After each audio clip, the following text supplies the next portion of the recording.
This is true for any big goal that you have in your life. One that really came up for me in the past was becoming debt-free, and specifically becoming mortgage-free. I really struggled with the idea that I could pay off my house or that I could be totally debt-free. Hi everyone, it's Tina with Picture It Personal Finance, where I help professionals and small business owners set really clear financial goals that will help them ensure that they get to do work they love and that is fulfilling to them going forward. Today, I want to talk about the idea of hope and what are the core pieces of hope that you need in order to maintain that hope and take action on that hope. And I bring this up because this is a time of year where I love to reflect on the past, and I love to also dream up where I want to be in the future. To be honest, that's a quarterly exercise that I and my clients do, and it's something that I feel is super important because I'm a firm believer that you are who you are today because of who you want to be in the future. And if you have a clear vision of who that is in the future, you can start taking actions today to ensure that, that future self is inevitable. As I am looking at my goals for next year, which include, a whole slew of variety. I've got my spiritual goals, my fitness goals, my relationship goals, and of course, my business goals. And the ultimate business goal for me is revenue. I was working with my business coach maybe like a month ago, and I had expressed to him what my revenue goal was. And I had a very clear goal that I believed 100% is possible. And then I had a stretch goal, and I had told him I was toying with the idea of making my stretch goal my actual goal, but then I was afraid I wouldn't be able to hit it. So I wanted to stick with the smaller goal, and then anything above and beyond that was great. And as I wrestled with this idea, he essentially chided me and was like, just make your big goal, like make that your goal, give all of your attention to that. And if you fall short, you fall short, but you're gonna surpass for sure this more moderate goal that you had set. And I really questioned myself afterwards. Of course I took his advice, and he's right. There's that saying, if you shoot for the moon, you'll land in the stars. And I know that that was the point he was really building up to.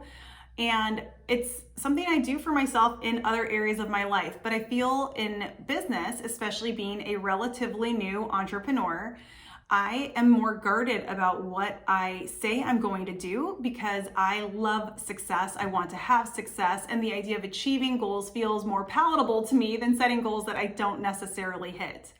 But here's the thing. What I realized, the bigger reason that I was avoiding that larger goal is because I was missing one of the elements of hope. So hope consists of 3 elements. You need to have the goal or the vision that you're looking to accomplish. You need to have the plan to fulfill that goal or vision, and you need to feel that you have the authority or the agency in yourself to accomplish that end.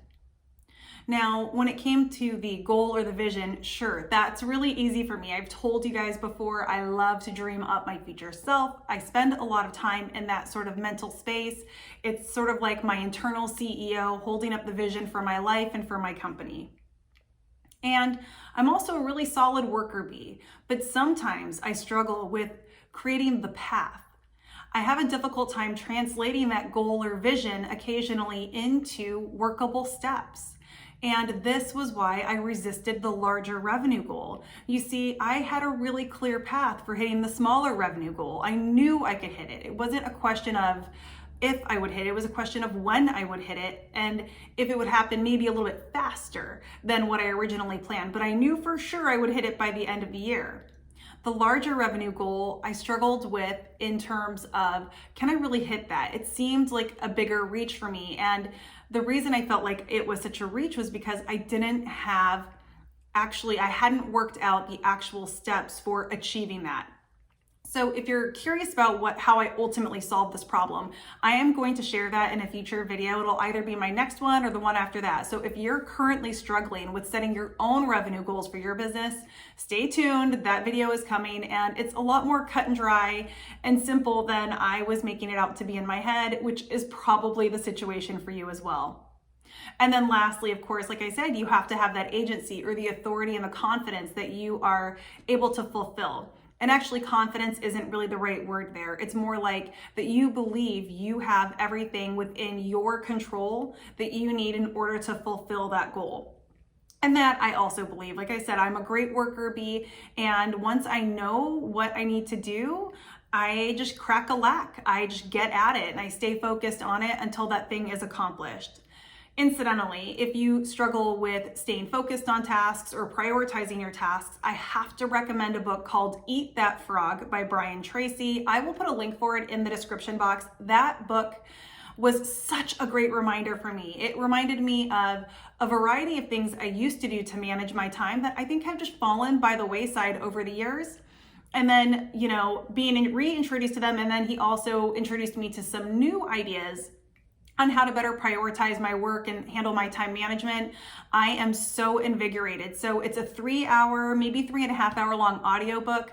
Such an easy and simple read or listen. And I want so badly for you guys to check that out and take advantage of that information before we start in the new year, because it feels amazing to hit the ground running strong. Anyway, so bringing it back to the story on hope, or the story on my revenue goals. I now have those revenue goals and I feel really great about them.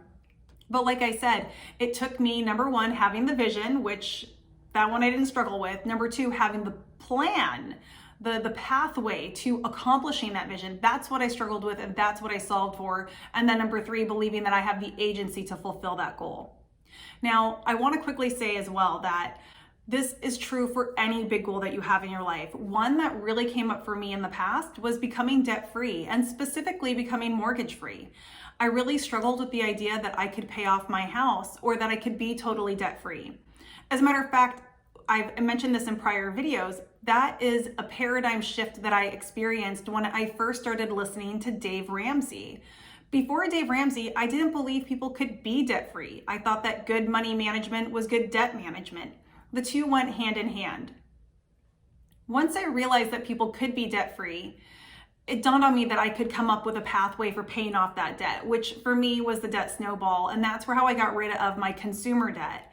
But even after my consumer debt was paid off, there was still that mortgage. And at that point, I was hell-bent to become mortgage-free. For a lot of people, this is one of those debts, much like the really large student loan debt, where you just think it's going to always be there and I'm just going to manage the minimum payments, which for some people psychologically is a good course of action for them. I hate to say that, but it's true.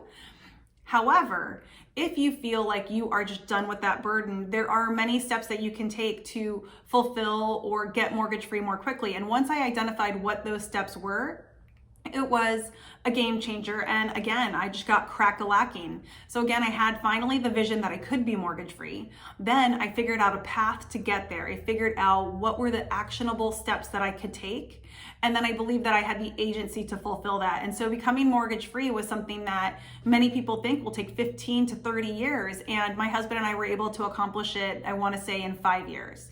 So that is just another example of something that if you have proper hope and you pursue that hope according to those 3 elements, you are bound to have success.